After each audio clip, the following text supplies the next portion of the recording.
El silencio puede parecer casi un lujo, o peor, algo que da miedo.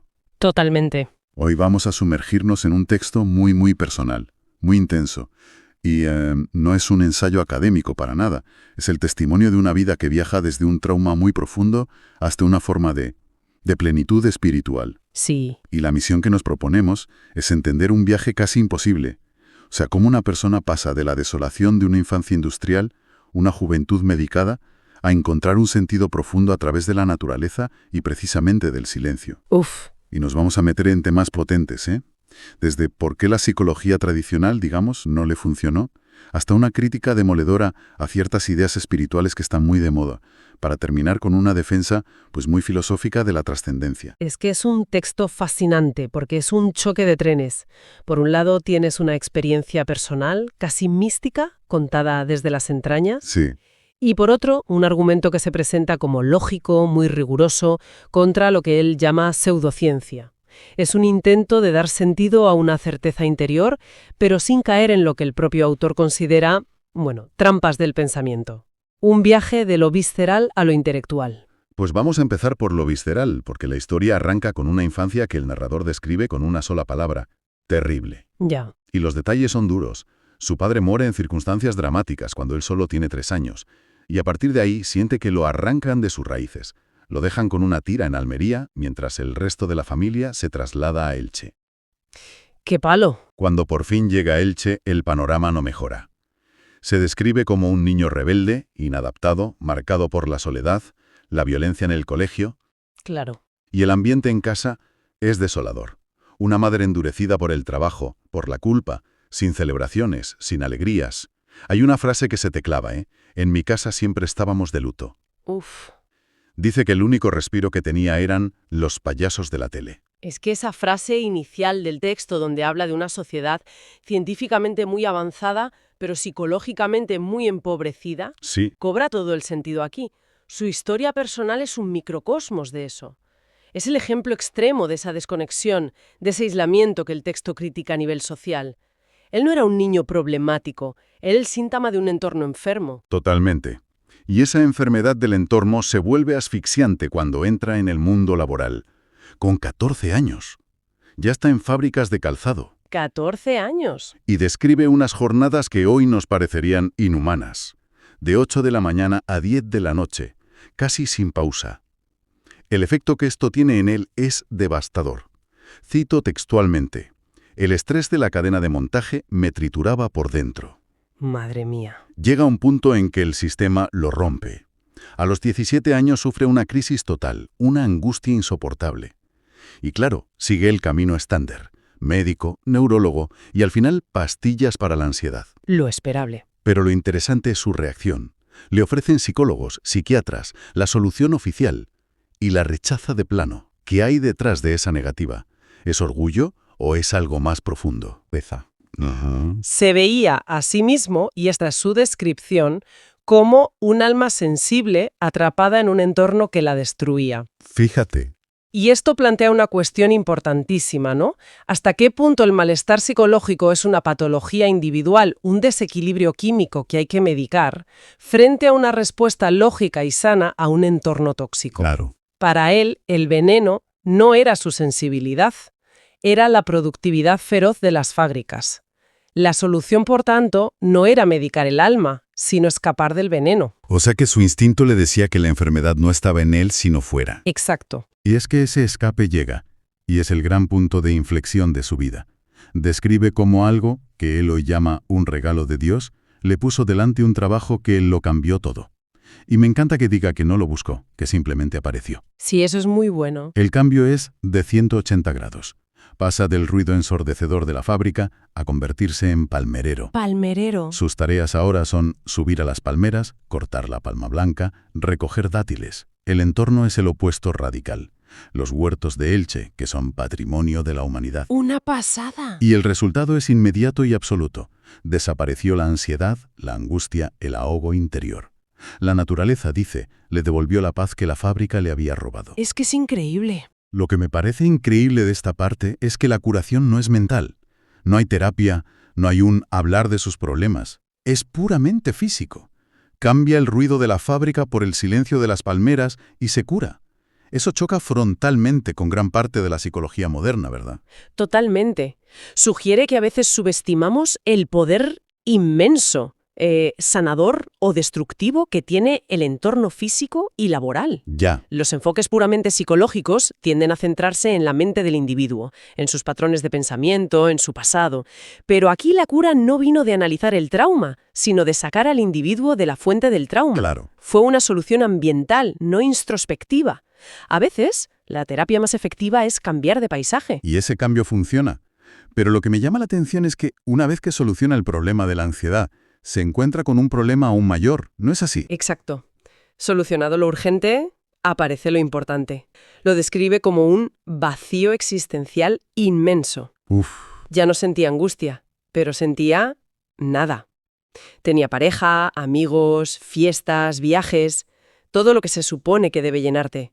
Pero él dice que todo eso resbalaba sin tocar el centro de mi ser. Qué buena imagen. Había salido de la jaula de la fábrica, pero ahora se encontraba en un desierto interior. Y es en ese desierto donde da el siguiente paso. Un viaje a Huelva, a un lugar llamado Pueblo de Dios, y un encuentro con un hombre, Vicente Morales, que le da una especie de acertijo como consejo. Sí, Le dice, y esta es otra cita clave, busca en el silencio, pregúntale al silencio. Allí encontrarás a Dios. Esto, para una mente moderna, suena a frase hecha, casi ya un cliché, ¿no? totalmente. Pero él se lo toma al pie de la letra. Y lo más sorprendente es que funciona. Pero es crucial entender cómo describe ese hallazgo. No es una visión espectacular, no hay ángeles, ni voces del cielo. No, para nada. Es algo mucho más íntimo, más sutil. Lo define como una presencia, una certeza, una compañía. Es el concepto central de su filosofía, el silencio habitado. Esa es la clave. El silencio habitado. El silencio deja de ser la ausencia de ruido para convertirse en una presencia que llena ese vacío existencial. Para intentar explicar algo tan personal, usa unas analogías que me parecen brillantísimas. La primera es la de la gravedad. Buah, esa es genial. Dice que Dios es como la gravedad. No la vemos, pero sentimos su efecto constantemente. Sabemos que nos sostiene. Claro. Y me parece genial cómo lo conecta con la historia de la ciencia. Dice que, así como la gravedad ha sido formulada de distintas maneras por Aristóteles, Newton o Einstein, cada cultura o persona descubre y formula a Dios a su manera. De ahí sugiere la diversidad de religiones. Es una forma de validar todas las búsquedas, ¿no? Es una analogía muy potente porque defiende la experiencia directa por encima de la doctrina.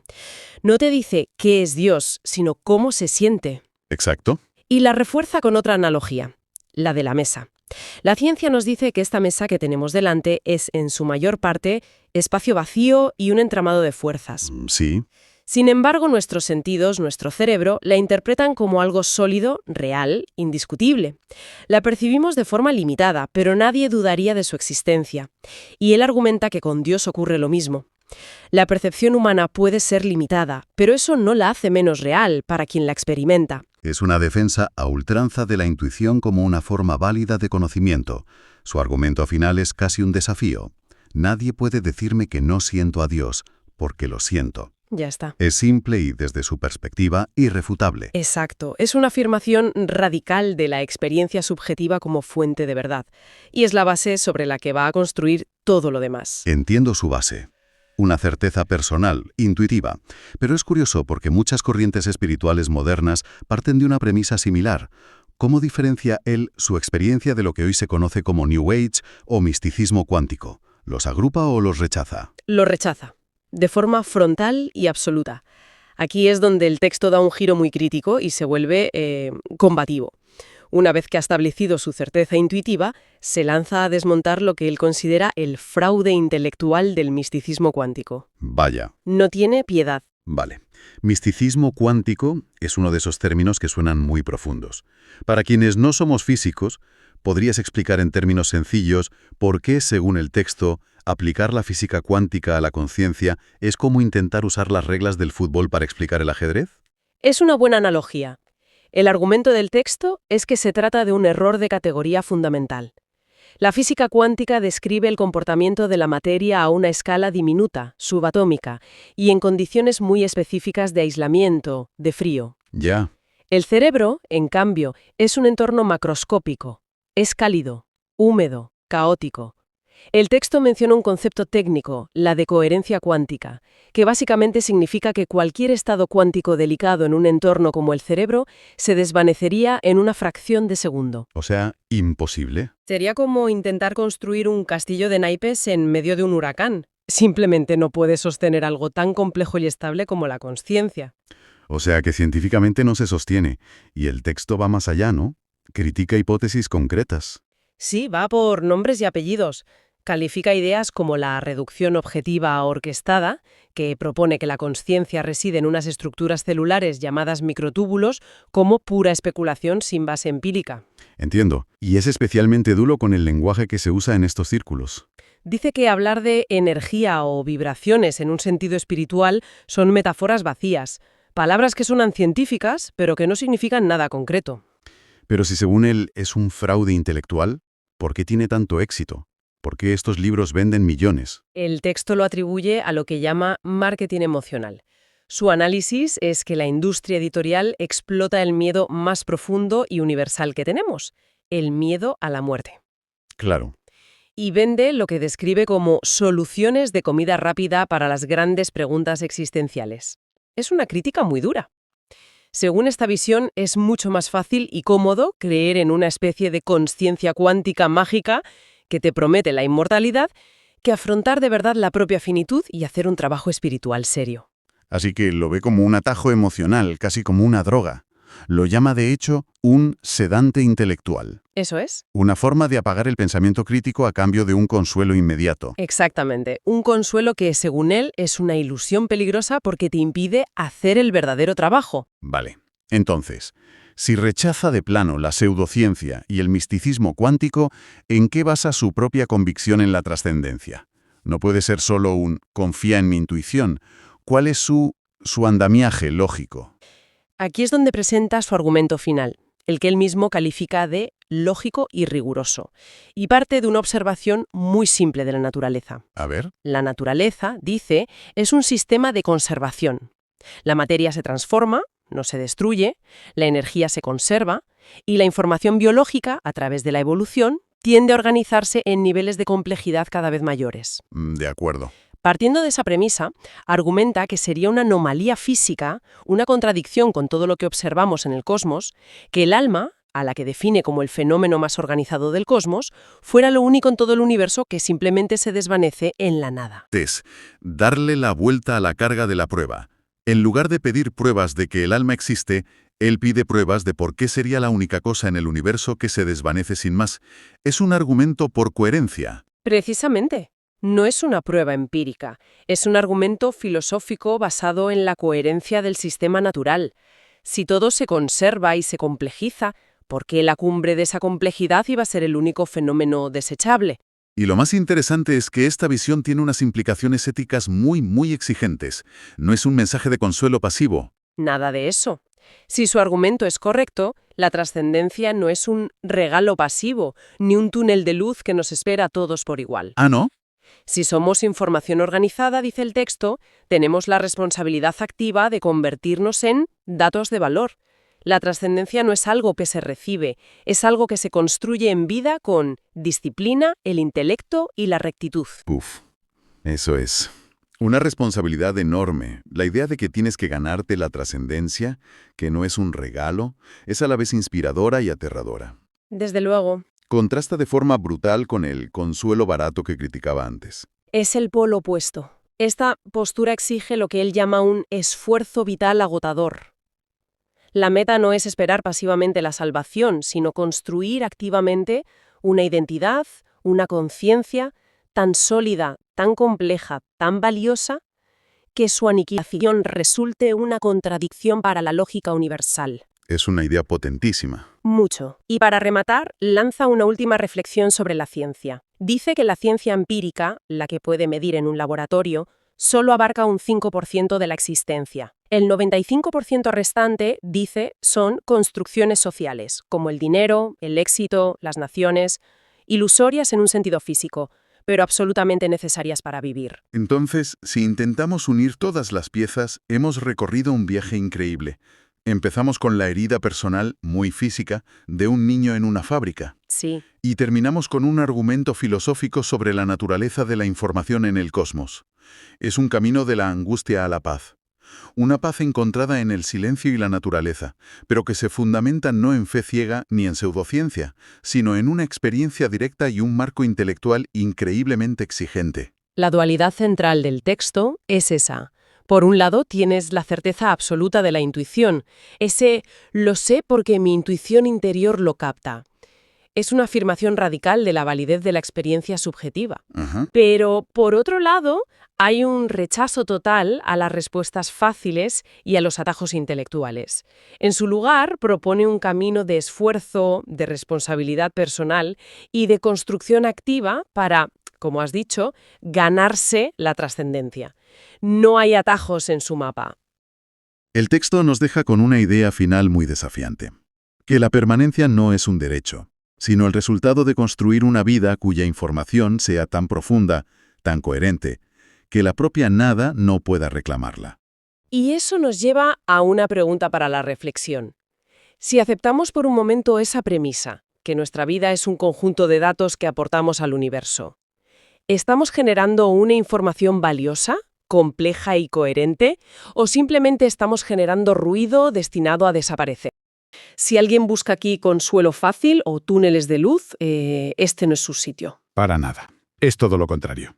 Tenemos entre manos unos extractos de un autor o autora, no lo sabemos, que propone algo radical, que la vida después de la muerte, la trascendencia, no es un derecho universal, no es algo que nos regalan. No es un regalo. Es algo que, según esta visión, hay que ganarse a pulso, y no rezando, sino pensando. Exacto. Con rigor intelectual. La propuesta es que el alma no es una esencia mágica, sino un sistema de información. Y solo si ese sistema es lo bastante complejo y robusto, pues tiene alguna posibilidad de perdurar. Es una idea exigente, casi despiadada, diría. Muy exigente. Y para defenderla, el texto se lanza a una crítica feroz de lo que llama el misticismo cuántico. Así que vamos a ver qué hay detrás de esta provocación. Venga, vamos a meterle mano a esto. A ver qué encontramos. La idea de partida ya es un golpe sobre la mesa.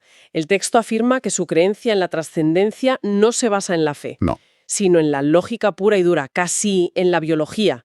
Dice algo así como que el universo tiende a conservar y a complejizar la información, y que sería una auténtica rareza cósmica que el alma, que describe como el fenómeno más organizado del cosmos, simplemente se apagara. Como si el universo decidiera borrar su mejor obra, sí. Exacto. Lo que es realmente potente de ese planteamiento es que cambia por completo el marco de la conversación. Saca el alma del ámbito de la religión y la mete de lleno en la teoría de la información. Claro. No habla de un espíritu etéreo, sino de un fenómeno organizado. La tesis es que la aniquilación de un sistema de información que ha alcanzado un umbral altísimo de complejidad y coherencia sería en cierto modo una violación de las propias leyes no escritas del universo. Es una visión casi termodinámica de la existencia. Y eso, claro, choca de frente con toda la cultura de los bestsellers espirituales. Hay una frase en el texto que es una declaración de guerra, vamos. Dice, la continuidad de la existencia no es un regalo pasivo, ni un túnel de luz que nos recibe sin juzgar nuestra mediocridad. La palabra mediocridad es durísima. Durísima. No hay un pase VIP a la inmortalidad solo por existir. Exacto. Es que no es solo una idea filosófica, plantea un desafío ético monumental. Si aceptamos esa premisa, la de que somos información, entonces, según el texto, tenemos la responsabilidad activa de convertirnos en datos de valor. Un proyecto de vida, casi. Totalmente. La trascendencia deja de ser un evento post-mortem y se convierte en un proyecto que se construye día a día, con disciplina intelectual, con rigor, con rectitud moral. No hay atajos místicos ni mantras que te salven.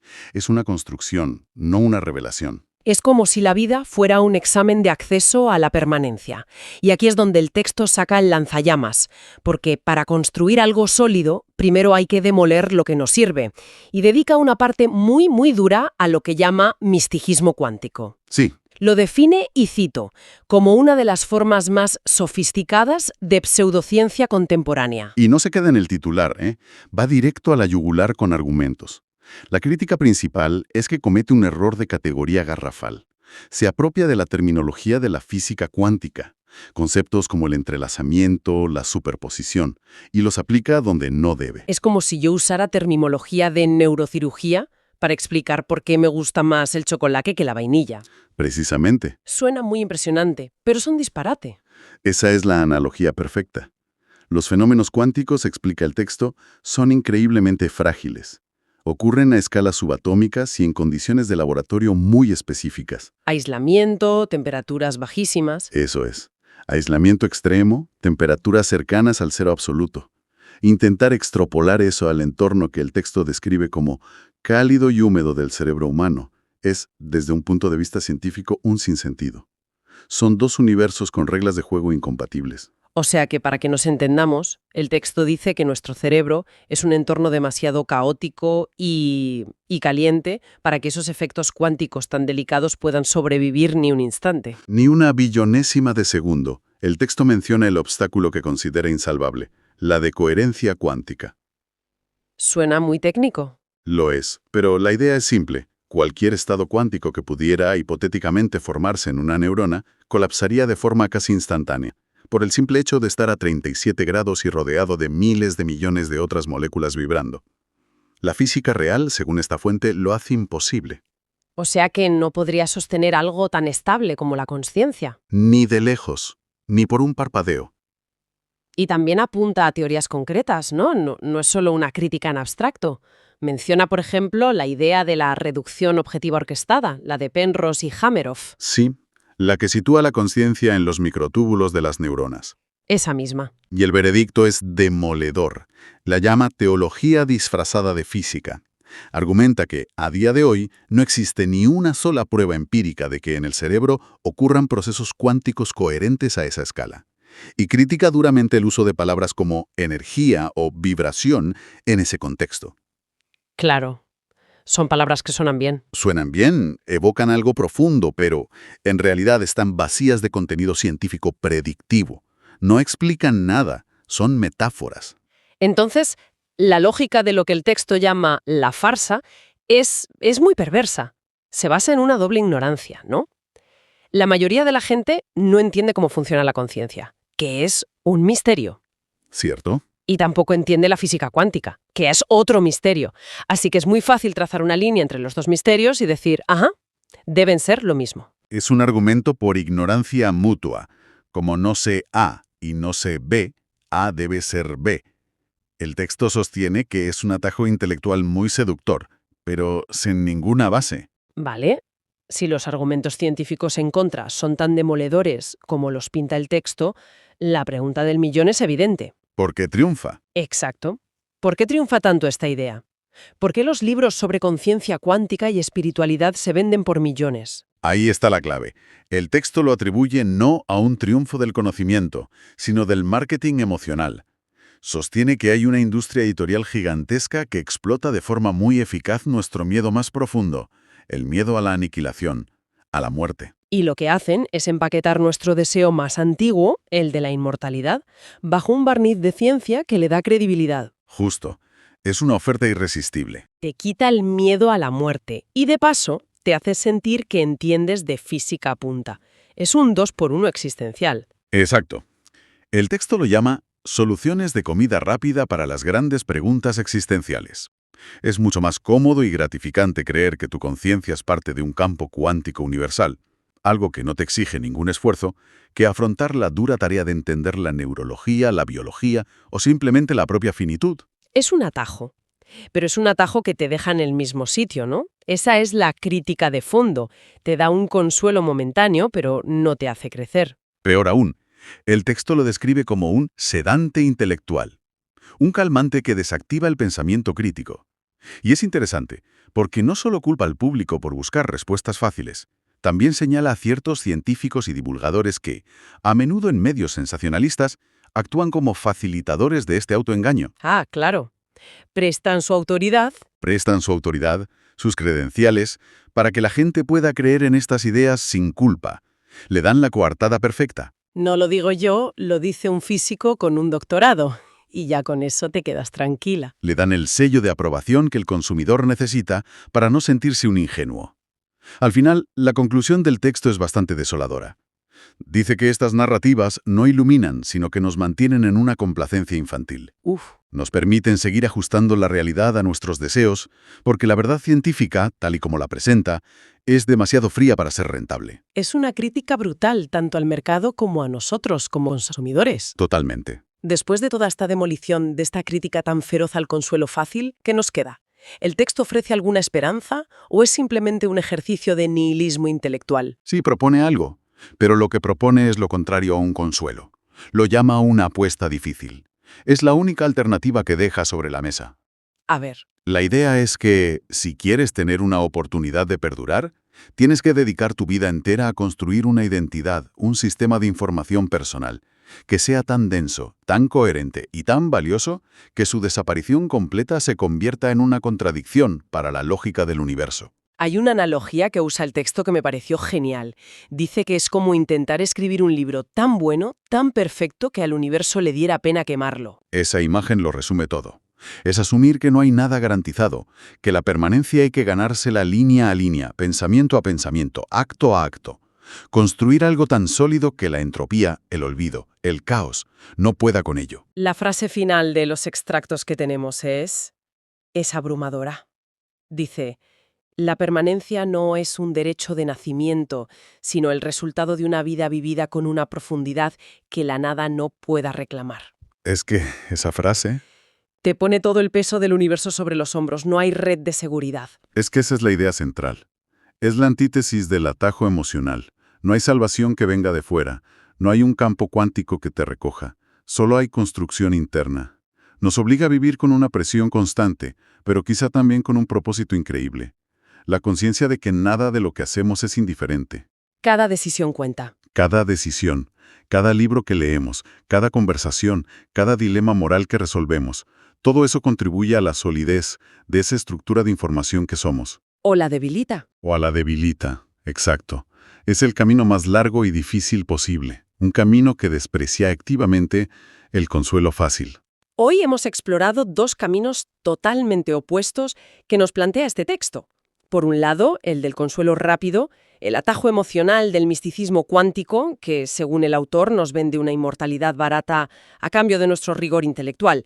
Y por otro, una visión casi heroica y muy exigente, donde la trascendencia no se recibe como un regalo, sino que se forja a través de una vida de profundidad. Y el texto, con toda su contundencia, nos deja con una pregunta final flotando en el aire, una que no se atreve a responder. Si la permanencia se gana a través de esa profundidad intelectual y moral, ¿cómo se mide eso? Claro. ¿Cuál es el estándar? ¿Qué o quién decide si la estructura de información que es una vida ha alcanzado la solidez necesaria para perdurar? Claro. ¿Quién pone la nota de corte? ¿Hay un tribunal cósmico de la complejidad? Es una pregunta que te deja sola ante el abismo, con la única certeza de que, según esta visión, más vale que tu vida sea interesante. Quiero contar algo que no aprendí en libros ni en templos, sino en la propia carne de mi vida. No pretendo convencer a nadie, solo compartir por qué, desde mi experiencia sé que Dios existe. Mi infancia fue lo que muchos llamarían terrible.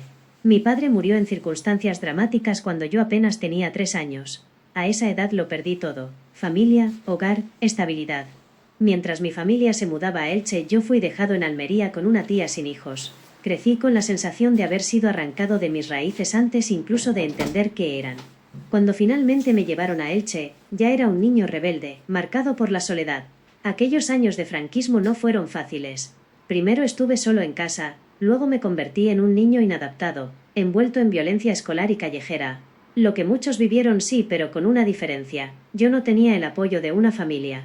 Mi madre, endurecida por el trabajo y por la culpa que arrastraba por la muerte de mi padre, nunca celebró un cumpleaños, una fiesta, una alegría. En mi casa siempre estábamos de luto. Mi único consuelo eran los payasos de la tele. A los 14 años ya estaba trabajando en fábricas, jornadas interminables de 8 de la mañana a 10 de la noche, con apenas un descanso para comer. El estrés de la cadena de montaje me trituraba por dentro. A los 17, una angustia insoportable me llevó al médico, luego al neurólogo, y de ahí a las pastillas para calmar la ansiedad.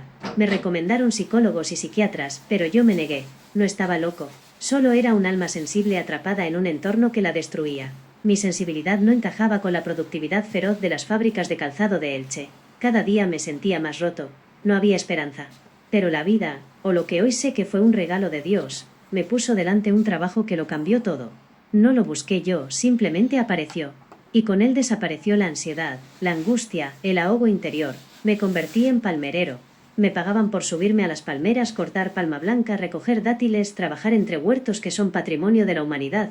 La naturaleza me devolvió la paz que la fábrica me había arrebatado. Sin embargo, cuando la ansiedad se fue, quedó al descubierto algo más profundo, un vacío existencial inmenso. Tenía pareja, amigos, fiestas, viajes, pero nada llenaba ese hueco interior. Era como si todo lo externo resbalara sin tocar el centro de mi ser.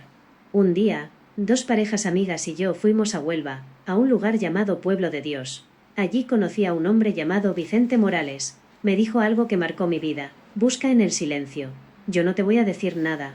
Pregúntale al silencio. Allí encontrarás a Dios. Y contra toda lógica, en el silencio encontré a Dios. No fue una visión, ni una voz, ni un milagro espectacular. Fue algo más íntimo, una presencia, una certeza, una compañía. Dios, comprendí, es como la fuerza de la gravedad. No la vemos, pero la sentimos. Sabemos que existe porque nos sostiene. Y así como la gravedad ha sido formulada de 1000 maneras, Aristóteles, Newton, Einstein, Dios también se descubre de formas distintas para cada ser humano. Quizá por eso hay tantas religiones como personas. Después de aquel retiro, mi vacío existencial desapareció. Empecé a buscar más espacios de silencio, más retiros, más encuentros. Y aunque hoy viva solo, jamás me siento abandonado. Dios llenó mi soledad con plenitud. A veces me pregunto, cuando un vacío interior se llena, ¿cómo lo explicamos? ¿Es una enfermedad mental? ¿Una alucinación? ¿Una ilusión? Yo solo sé que cuando me siento en silencio y percibo la compañía de Dios no estoy enfermo. Es una intuición tan clara como la certeza de que yo soy yo. Percibo a Dios igual que percibo esta mesa en la que apoyo mis manos. Y sé que la mesa, según la ciencia, es casi todo vacío. Un conjunto de fuerzas electromagnéticas que mis sentidos interpretan como materia sólida. La percibo de forma imperfecta, pero la percibo. Con Dios ocurre lo mismo. Quizá lo perciba de forma limitada, pero lo percibo. Nadie puede decirme que no siento a Dios, porque lo siento, tan claramente como siento que existo, tan claramente como sé que no soy otra persona. Mi experiencia con Dios me liberó de la depresión que me causó aquel trabajo que me destrozaba. Y fue Dios quien llenó mi vacío existencial no con ruido sino con silencio. Un silencio habitado, un silencio que acompaña, un silencio que sostiene. Por eso sé que Dios existe. No por la ciencia, ni por la evidencia, ni por las matemáticas, ni por la física cuántica. Lo sé porque mi intuición interior lo capta del mismo modo que capta la esencia de mi propio yo. Y esa certeza, humilde y profunda, es el mayor regalo de mi vida. Mi convicción en la trascendencia no nace de los delirios de un cerebro agonizante ni del fraude intelectual del misticismo cuántico, sino de una observación lógica y rigurosa de la historia y la biología. La naturaleza es un sistema de conservación donde la materia se transforma y la información evoluciona hacia niveles de complejidad cada vez mayores. Sería una anomalía física que el alma, el fenómeno más organizado del cosmos, fuera lo único que se desvanece en la nada. Esta visión rechaza la comodidad de los bestsellers y las respuestas fáciles. La continuidad de la existencia no es un regalo pasivo ni un túnel de luz que nos recibe sin juzgar nuestra mediocridad. Sostener esta postura exige un esfuerzo vital agotador y una vida de entrega absoluta. Si somos información destinada a persistir en la trama del universo, tenemos la responsabilidad ética de convertirnos en datos de valor. La trascendencia, entendida así, no es un evento mágico post-mortem se, sino un proceso activo que se labra hoy a través de la disciplina, el intelecto y la rectitud. No hay atajos, solo el trabajo arduo de construir una identidad tan sólida que su aniquilación resulte una contradicción para la lógica universal. Es una apuesta difícil que desprecia el consuelo barato y nos obliga a vivir con la presión de saber que nada de lo que hagamos es indiferente. Pues la permanencia no es un derecho de nacimiento, sino el resultado de una vida vivida con una profundidad que la nada no pueda reclamar. La utilización de la mecánica cuántica para validar las experiencias cercanas a la muerte es una de las formas más sofisticadas de pseudociencia contemporánea. Este misticismo cuántico se apropia de términos técnicos para llenar vacíos espirituales con una pátina de autoridad académica. Invocar el principio de incertidumbre o el entrelazamiento de partículas para explicar la supervivencia de la consciencia es una farsa intelectual. Estos conceptos operan en escalas subatómicas, y trasladarlos al entorno cálido y húmedo del cerebro humano es un error de categoría fundamental. La decoherencia cuántica ocurre en fracciones de segundo, impidiendo que cualquier efecto cuántico sostenga una consciencia incorpórea. Hipótesis como la reducción objetiva orquestada que sitúa la consciencia en los microtúbulos neuronales carecen de base empírica. No hay prueba de que el cerebro mantenga estados de superposición sin colapsar por la temperatura molecular. Para la ciencia crítica, esto es teología disfrazada que utiliza términos como energía o vibración como metáforas vacías sin capacidad predictiva. Esta farsa explota la ignorancia. Como ambos campos son misteriosos, se asume erróneamente que están relacionados. Los experimentos que pretenden demostrar que la mente afecta a la materia suelen carecer de rigor, sufren sesgos de confirmación masivos, y nunca logran publicarse en revistas de física de alto impacto. El éxito de estas teorías no es un triunfo del conocimiento sino del marketing emocional.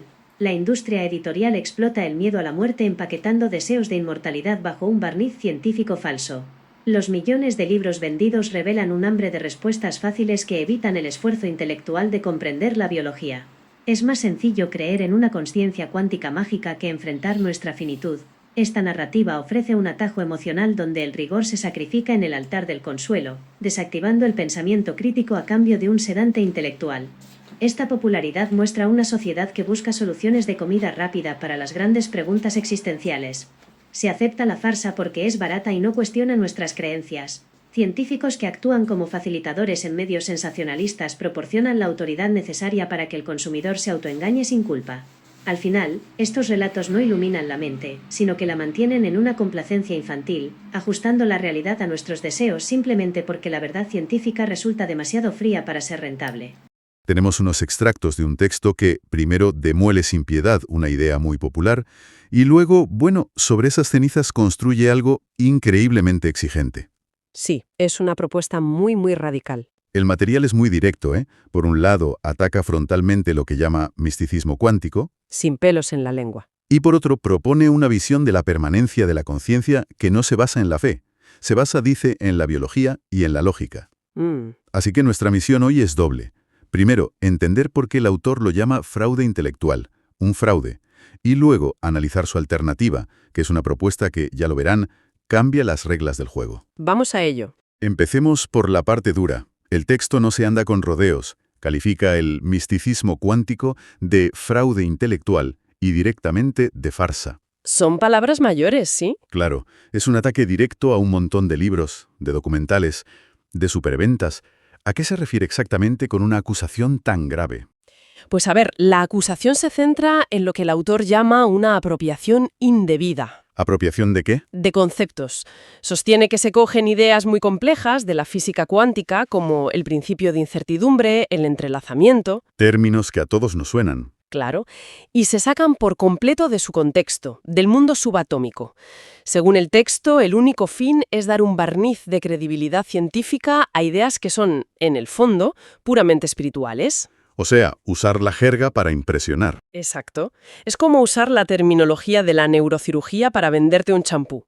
Suena muy bien, pero la conexión es nula. Me gusta esa analogía. De hecho, el texto usa una imagen muy potente. Dice que el error es trasladar estos conceptos al entorno cálido y húmedo del cerebro humano. Y lo llama un error de categoría fundamental. ¿Por qué es tan radical esa incompatibilidad? Es que son mundos opuestos, literalmente. Los fenómenos cuánticos, para existir, necesitan condiciones extremísimas. ¿Cómo cuáles? Temperaturas cercanas al cero absoluto, aislamiento total, escalas de tiempo y espacio que ni podemos imaginar. El cerebro es todo lo contrario. Es un festival de calor, de ruido eléctrico, de caos bioquímico. Entiendo. Y aquí es donde el autor introduce el concepto clave: la decoherencia cuántica. O sea que el cerebro es un entorno tan ruidoso y caliente que cualquier estado cuántico se desmoronaría al instante. ¿Va por ahí? Exactamente por ahí. La decoherencia es eso, el proceso por el que un sistema cuántico pierde sus propiedades especiales cuando interactúa con el entorno. Y en el cerebro esa interacción sería masiva, instantánea. ¿Y cómo de instantánea? El texto es tajante, ocurre en femtosegundos. Son fracciones de segundo tan pequeñas que es imposible hacerse una idea. Así que la idea de que una consciencia compleja y estable pueda sostenerse en algo que colapsa casi antes de formarse es para el autor un disparate físico. Espera, antes has mencionado de pasada una hipótesis, la de la reducción objetiva orquestada. Suena muy técnico. Para quien no lo sepa, ¿en qué consiste esa idea, aunque sea para luego desmontarla? Claro, es una hipótesis asociada a Roger Penrose y Stuart Hameroff que propone que la consciencia no es, digamos, computación neuronal clásica, Ajá. sino el resultado de procesos cuánticos que ocurren dentro de unas estructuras de las neuronas que se llaman microtúbulos. La idea es que ahí dentro, en ese entorno tan protegido, sí que podrían mantenerse esos estados cuánticos. Ya. Y el autor del texto, imagino, no está muy convencido. Para nada. De hecho, la consideran mejor ejemplo de lo que critica. Dice que aunque la idea es fascinante, sigue sin resolver el problema principal, el calor, la decoherencia. Sigue sin haber pruebas. No hay ninguna evidencia empírica de que los microtúbulos puedan aislarse del ruido del resto de la neurona. Al final, según el texto, todo se reduce a usar un misterio para explicar otro. Me suena una frase del texto que lo resume bien. Sí, la de como ambos campos son misteriosos, se asume erróneamente que están relacionados. Esa misma. Entendido. Científicamente, según este autor, es un castillo de naipes. Totalmente. Pero entonces la pregunta del millón. Si es un castillo de naipes, ¿por qué vive tanta gente en él? ¿Por qué se venden millones de libros sobre esto? El autor tiene una explicación bastante cínica para eso. Lo llama marketing emocional. Marketing emocional. Sí. Argumenta que la industria editorial no vende física cuántica, vende un producto mucho más valioso, un antídoto contra el miedo a la muerte. Uf, claro. Se empaqueta el deseo de inmortalidad en una caja con etiquetas científicas para que parezca un producto del siglo XXI, algo creíble para una sociedad que ya no se conforma con las explicaciones religiosas, digamos, tradicionales. Es una estrategia de mercado brutal. Pero ¿es solo marketing? ¿O el autor también sugiere que hay algo en nosotros, una especie de pereza intelectual, que nos convierte en el blanco perfecto? Usa una expresión que me encantó. Soluciones de comida rápida para las grandes preguntas existenciales. Totalmente. El análisis va más allá. Se centra en la demanda, no solo en la oferta. Sostiene que esta farsa se acepta porque es barata. ¿Barata en qué sentido? En un sentido intelectual. No te pide el esfuerzo de estudiar biología, ni de confrontar la complejidad de la neurociencia, ni, por supuesto, de aceptar la dura posibilidad de que todo se acaba. Claro. Te da una respuesta que reconforta, envuelta en un lenguaje que te hace sentir inteligente, y no te pide nada a cambio. El texto lo llama un sedante que desactiva el pensamiento crítico. Y menciona el papel de ciertos científicos que actúan como facilitadores. Sí, y es un punto muy interesante. No habla de la comunidad científica seria, claro. Habla de figuras mediáticas que, al prestar su autoridad en programas o libros sensacionalistas, le dan al público el permiso que necesita para creer. Crean una zona gris. Crean una zona gris donde es posible el autoengaño sin culpa. Exacto. La conclusión del autor es muy dura. Dice que estos relatos no expanden la mente, la mantienen en una complacencia infantil, un estado en el que la realidad se puede moldear a nuestro gusto porque la verdad científica es, y cito, demasiado fría para ser rentable. Vale. Hemos visto la parte destructiva del argumento, que es implacable. Ahí. No es un nihilista. Después de demolerlo todo, afirma tener una convicción en la trascendencia. Y su punto de partida es una observación lógica y rigurosa de la historia y la biología. ¿Cómo se pasa de esa crítica tan feroz a una afirmación así? Aquí es donde el texto se vuelve verdaderamente original. Y, para qué negarlo, mucho más difícil. Ajá. El eje central de su propuesta es la conservación y la evolución de la información. El autor observa el universo y no ve un caos sin más. Ve un proceso constante, desde el Big Bang, en el que la materia se organiza en estructuras cada vez más complejas. Vale. De partículas a átomos, de moléculas a estrellas, de la vida unicelular a la consciencia. La tendencia del universo, argumenta, es generar y preservar información cada vez más organizada. Es una idea potentísima esa, ¿eh? Que la tendencia sea la complejidad creciente. Exacto. Y a partir de esa premisa, extrae una conclusión por pura lógica. Dice, y cito, que sería una anomalía física que la conciencia, el fenómeno más complejo que conocemos, fuera lo único que se desvanece en la nada. Sería una contradicción. Sería como si en una sinfonía perfectamente construida, la nota final, la más importante, simplemente no sonara. Iría contra la lógica de todo el sistema. La información, en su pico de complejidad, debería tender a persistir. Pero aquí viene el giro, ¿no?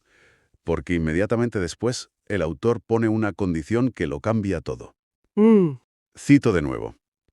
La continuidad de la existencia no es un regalo pasivo ni un túnel de luz que nos recibe sin juzgar nuestra mediocridad.